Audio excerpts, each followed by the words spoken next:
Hey everyone, welcome back to my channel where we dive into real-life stories that hit close to home. Imagine this.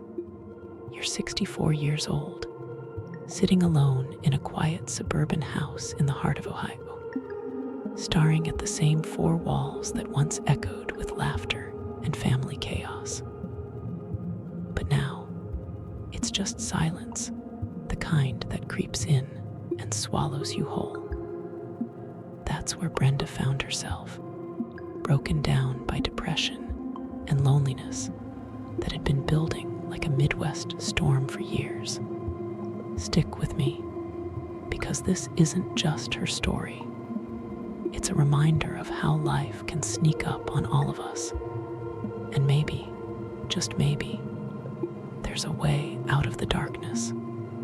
Let me paint the picture for you. Brenda grew up in a small town outside of Cleveland, back in the 60s, when life felt simpler, you know. Think drive-in movies on Friday nights, root beer floats from the local A&W, and neighbors who actually knew your name, not like today, where everyone's glued to their phones. Her dad was a factory worker at the old steel mill, the kind of guy who came home with grease on his hands and a tired smile, always preaching about hard work and the American dream. Mom stayed home, baking apple pies that won blue ribbons at the county fair, and raising Brenda and her two brothers with that classic Midwestern grit. Pull yourself up by your bootstraps, she'd say, and Brenda took it to heart. As a kid, Brenda was the life of the party, or at least the neighborhood block party. She'd organize kickball games in the cul-de-sac, her freckled face beaming under the summer sun, while fireflies danced around like nature's own fireworks. School was a breeze for her. She was on the cheer squad, dated the quarterback cliché, right, and dreamed of becoming a teacher, inspired by Mrs. Thompson, who made history class feel like an adventure. But life has a way of throwing curveballs, doesn't it? High school graduation came, and instead of heading off to college like some of her friends, Brenda got a job at the local diner, slinging hash browns and coffee to truckers passing through on I-90. Just for a year, she told herself, to save up. But 1 year turned into 2, and before she knew it, she met Tom at a 4th of July barbecue, tall, charming, with that easy laugh that made her knees weak. Tom was from a farm family in rural Ohio, the type who woke up at dawn to milk cows and fix tractors. They fell hard and fast, like in those old John Wayne movies her dad loved. By 20, they were married in a little white church, with Brenda in a hand-me-down dress and Tom in his best suit. Honeymoon, a weekend at Cedar Point, riding the roller coasters until they were dizzy with joy. They settled into a modest ranch-style house in the suburbs, the kind with a white picket fence and a backyard big enough for barbecues. Brenda got pregnant right away with their first little Tommy Jr. And suddenly life was all about diaper changes, PTA meetings, and packing lunches with PB and J sandwiches. Crusts cut off, of course. Those early years were golden, folks. Picture Sunday mornings with pancakes drowning in maple syrup, the kids running around in footy pajamas, while Tom flipped through the newspaper, grumbling about the Browns' latest loss. Brenda worked part-time at the elementary school as a lunch lady, dishing out tater tots and smiles, feeling like she was right where she belonged. Holidays were magic. Thanksgiving with turkey and all the fixings. Christmas trees loaded with ornaments the kids made at school. And Easter egg hunts in the park, where the whole neighborhood showed up with baskets and deviled eggs.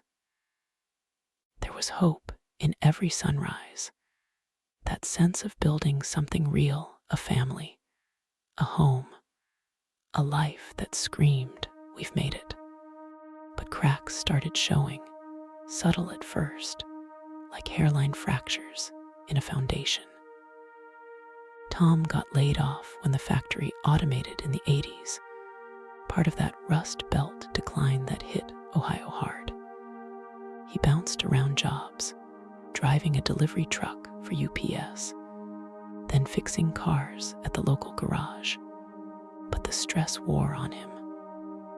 Brenda picked up extra shifts, clipping coupons from the Sunday paper to make ends meet, all while keeping that smile plastered on for the kids. "We'll get through this," she'd say, channeling her mom's optimism. And they did, sort of. The kids grew up. Tommy Jr. went off to Ohio State on a partial scholarship, studying engineering like his granddad. Sarah became a nurse in Columbus, and little Mike, the baby, joined the Marines right out of high school, shipping off to bases across the country. Empty nest hit Brenda like a ton of bricks. Suddenly, the house felt too big, too quiet. No more slamming doors or arguments over who got the last Pop-Tart. Tom buried himself in his workshop, tinkering with old radios and watching NASCAR on Sundays. Brenda tried to fill the void, joining a book club at the library, volunteering at the food pantry, even taking up knitting those chunky scarves that were all the rage. But loneliness crept in, slow and insidious, like fog rolling over Lake Erie. She'd call the kids, but they were busy with their own lives. Grandkids' soccer games, work deadlines, the hustle of modern America. "We'll visit soon, Mom," they'd promise, but soon turned into months. Then came the real blow. Tom had a heart attack at 62, right in the middle of mowing the lawn on a hot July day. Brenda found him collapsed by the shed, the mower still humming. Paramedics rushed him to the hospital, but it was too late. The funeral was a blur, casseroles from neighbors, sympathy cards stacking up on the kitchen table, and that empty side of the bed that felt like a chasm. Widowhood at 62 wasn't in the plan. Brenda was left rattling around in that house, memories haunting every corner. The dent in the wall from Tommy's baseball, the stain on the carpet from Sarah's spilled juice, Mike's growth marks on the doorframe. Depression settled in like an unwanted guest who wouldn't leave. Mornings became battles just to get out of bed. The coffee pot her only companion. She'd flip on the TV to reruns of Friends or The Golden Girls, trying to laugh along, but the emptiness gnawed at her. Loneliness amplified it all, no one to share the little things, like spotting a cardinal at the bird feeder or complaining about the rising price of gas at the pump.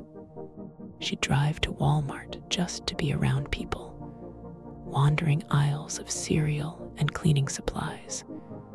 But conversations were superficial. "How's the weather?" "Fine, and you?" Back home, the silence roared.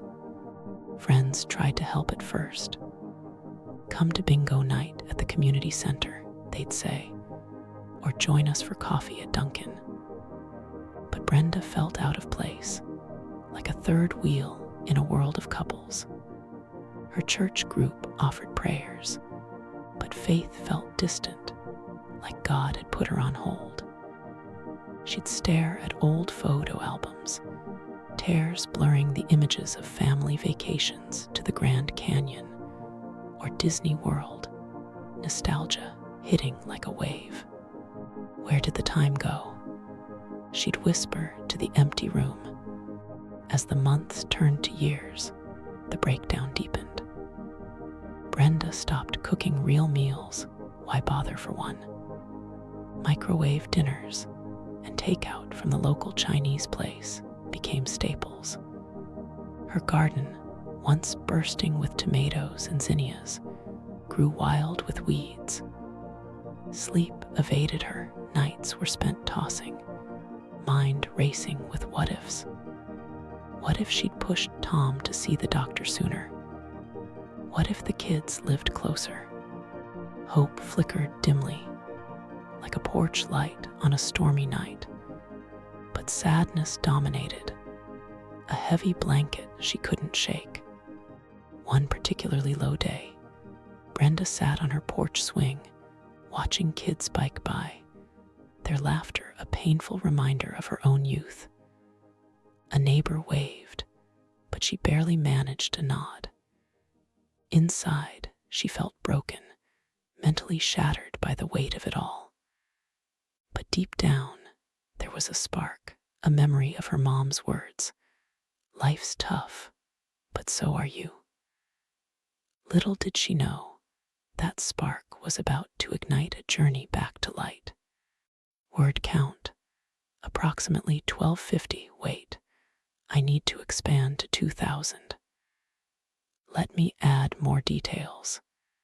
Let's dive deeper into Brenda's daily routine post-Tom. She'd wake up to the alarm at 7 a.m., but hit snooze 3 times. The bed too comfortable, too safe. The kitchen light flickered. She kept meaning to fix it. As she poured cereal into a bowl, milk sloshing over the sides. Breakfast alone at the Formica table, staring out at the backyard where the swing set rusted, unused since the grandkids were toddlers. Work. She retired from the school a year after Tom's death, the energy gone. Now days blurred. Laundry, dusting knickknacks from garage sales. Maybe a trip to the post office to mail birthday cards to the kids. Afternoons were the worst. She'd try reading a novel from the library, something light like a Nicholas Sparks romance, but words swam on the page. Instead, she'd scroll Facebook on her iPad, seeing friends' posts about cruises or grandbabies, feeling that pang of envy mixed with guilt. Why can't I be happy for them? She'd think. Evenings meant TV dinners in front of Wheel of Fortune, guessing along with Pat and Vanna. But the wins felt hollow. Emotionally, it was a roller coaster. Hope came in small bursts. A call from Sarah sharing a funny story about the grandkids, or finding an old love letter from Tom tucked in a drawer, bringing tears of nostalgia. But lows plunged deep. Holidays alone. Thanksgiving with a turkey sandwich instead of a feast. Christmas lights hung half-heartedly. Empathy for others in similar boats grew. She'd see elderly folks at the grocery store, carts half full, and wonder if they felt the same void. U.S. lifestyle shone through in her memories. Tailgating at Brown's games with Tom, hot dogs, and beer in the parking lot. Summer road trips in the old station, wagon to Niagara Falls. Stopping at McDonald's for Happy Meals. Black Friday shopping sprees for deals on TVs and toys. These cultural touchstones made her story relatable, a mirror to many Americans facing aging in a fast-paced world. By age 64, the mental breakdown peaked. Panic attacks started, heart racing, breath short, thinking it was another heart issue like Tom's. Doctor prescribed antidepressants, but Brenda hesitated, that Midwestern stubbornness kicking in. I can tough it out. Loneliness amplified everything. No one to confide in without burdening the kids. She felt invisible, like the world moved on without her. But here's where the story turns a glimmer. One day, browsing the local paper, she saw an ad for a senior center class on painting. Why not, she thought, that spark flickering. Little steps, right? That's American resilience, picking yourself up, one brushstroke at a time. Now word count around 2,000 for segment 1. # segment 2. The descent into darkness and small glimmers. All right, friends, if you're still with me, let's pick up where we left off. Brenda's at 64. That house in Ohio feeling more like a prison than a home. Depression isn't just sadness. It's a thief that steals your joy, your energy, your will to keep going. For Brenda, it was like driving through a never-ending fog on I-71. You know it's there, but you can't see the way out. Let's walk through those dark days, because sometimes sharing the lows makes the highs that much sweeter. Mornings became the enemy. She'd lie in bed, listening to the clock tick, the sound echoing in the empty room. The sun filtering through curtains her mom made years ago, but no motivation to open them. What's the point? She'd mutter. Eventually, she'd force herself up, shuffle to the bathroom in her worn slippers, splash water on her face, and stare at the mirror. Wrinkles around her eyes from laughing with Tom, but now they just reminded her of time lost. Breakfast. A piece of toast with jam, eaten standing up, because sitting at the table alone felt too pathetic. The loneliness was crushing, like being the last one at a party after everyone left. She'd call the kids, Tommy in Chicago with his engineering job, Sarah in Columbus nursing, Mike deployed somewhere overseas. "How are you, Mom?" they'd ask, and she'd say, "Fine," that classic American white lie to not worry them. But inside, she ached for their presence, for the chaos of grandkids running around, spilling juice on the carpet. Holidays amplified it. Easter without egg hunts, 4th of July without fireworks in the backyard, Labor Day barbecues reduced to a hot dog on the grill for one. Depression manifested physically too. Aches in her joints she blamed on age, but the doctor said stress. Sleep. Fragmented dreams of Tom alive, waking to reality's slap. She'd try walks in the neighborhood, past houses with American flags flapping in the breeze, kids playing basketball in driveways, but it only highlighted her isolation. "Hey, Brenda," a neighbor might say. "How's it going?" "Oh, you know, hanging in there," she'd reply, that Midwestern politeness masking the pain. Nostalgia hit hard. She'd pull out old VHS tapes, family vacations to Myrtle Beach, building sandcastles with the kids, Tom slathering sunscreen on her back. Or the time they drove to Mount Rushmore, stopping at roadside diners for burgers and fries, singing along to Bruce Springsteen on the radio. These memories brought tears, a mix of sweetness and sorrow. We had it good, she'd think, but good felt so far away. Emotional highs were rare, but they came. A card from the grandkids with crayoned drawings, or a phone call from an old friend inviting her to a potluck. Hope flickered maybe join that quilting group at the church, but lows crashed in. Days where she didn't shower, wore the same pajamas, binge-watching This Is Us, and sobbing at the family dramas that mirrored her own. One night, it peaked. Sitting in the dark living room, rain pattering on the windows like tears, Brenda felt utterly broken. "What's left for me?" she whispered. Panic set in, shortness of breath, chest tight. She called Sarah, who drove over in the middle of the night, holding her mom as she cried. "You're not alone, Mom," Sarah said, but Brenda felt she was. That's when the glimmer started. Sarah suggested therapy, but Brenda resisted at first. That's for city folks, not us. But curiosity won. She saw a counselor at the local clinic, a kind woman with a southern accent who listened without judgment. Sessions were awkward initially, talking about feelings like on opera, but slowly Brenda opened up.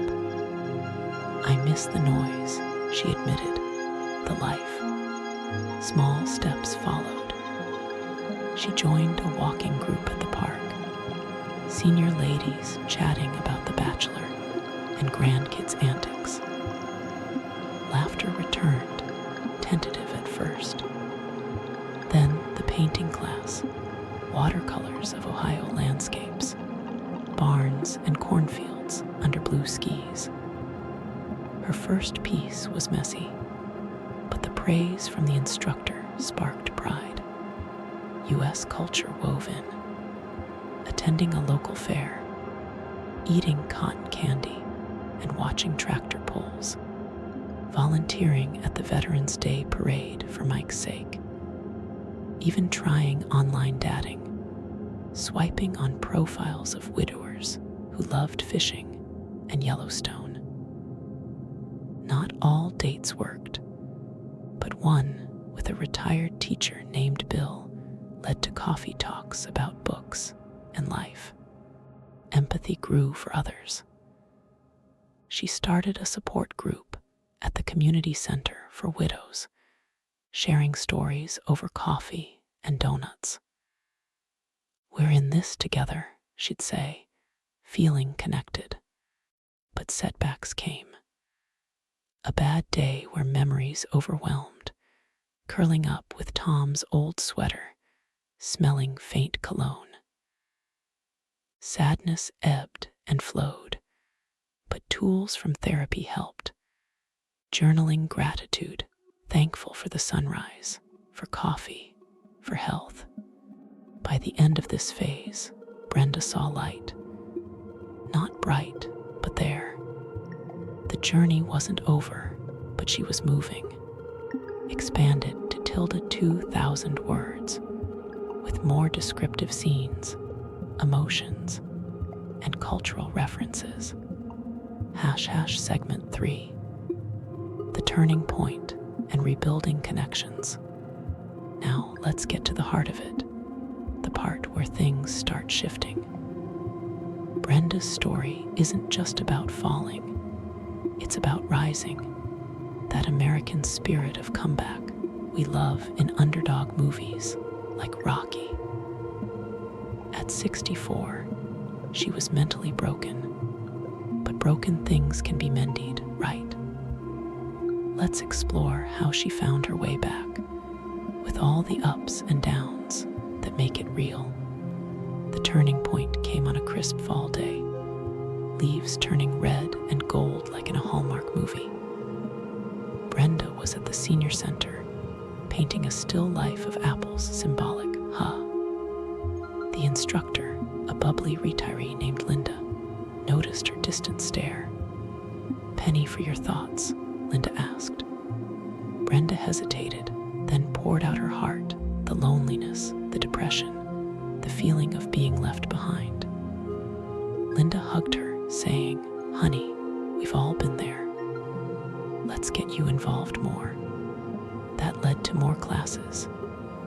Yoga for seniors, stretching to Eye of the Tiger on a boombox, cooking workshops, making classic American dishes like chili and cornbread. Brenda burned her first batch, but laughed about it with the group. That shared camaraderie warming her soul. Reconnecting with family was key. Sarah organized a surprise visit, the whole clan showing up for a backyard barbecue. Burgers on the grill, potato salad, kids chasing fireflies as dusk fell. Brenda cried happy tears, hugging grandkids who called her Grandma B. "I've missed this," she said, hope blooming like spring flowers. Mike called from base, sharing stories of military life, reminding her of Tom's pride in him. Tommy brought his family for weekends, fixing things around the house, the flickering light, the leaky faucet, acts of love. Socially, Brenda blossomed. The support group grew, women sharing losses over tea, finding solace in shared pain. One member, Gladys, became a close friend. They'd drive to Amish country for fresh pies, talking about everything from politics to dancing with the stars. Dadding with Bill progressed slowly. Walks in the park, picnics with fried chicken from KFC, watching sunsets over the lake. He understood widowhood, having lost his wife to cancer. Their first kiss was gentle, nostalgic, yet new, igniting butterflies she thought long gone. Emotional highs. A family Thanksgiving, table laden with turkey, stuffing, cranberry sauce, laughter filling the house. Lows. Anniversaries of Tom's death. But now with support, she lit a candle, shared memories. Therapy continued, learning coping strategies, mindfulness apps on her phone, breathing exercises during panic. She started a garden again, planting tomatoes, feeling Earth's therapy, cultural ties, joining a line dancing class, boot scooting to country tunes, attending a Cleveland Indians game, now Guardians, cheering with hot dogs and beer. These anchored her to her roots. By now, Brenda felt rebuilt, not whole, but stronger. Loneliness lingered, but depression loosened its grip. She was living, not just surviving. Tilda 2,000 words, with detailed scenes. # segment 4. The conclusion and lessons learned. Wrapping this up, friends, Brenda's journey teaches us so much. At 64, she emerged from the shadows, a testament to resilience. Let's reflect on the lessons with that emotional punch that sticks with you. Today, Brenda's house buzzes again. Grandkids' artwork on the fridge. Bill's jacket on the hook. She's volunteering, teaching knitting at the center, paying it forward. Lessons. 1. It's okay to ask for help in America. We pride independence, but community lifts us. 2. Small steps matter. A class, a call, a walk. 3. Cherish moments. Life's short, like a summer barbecue. Emotionally, Brenda feels hope predominant, sadness a visitor, not resident. Nostalgia sweetens, empathy deepens. To you watching, if you're lonely, reach out. There's light ahead. Thanks for joining. Like, subscribe, share your stories. Until next time, take care.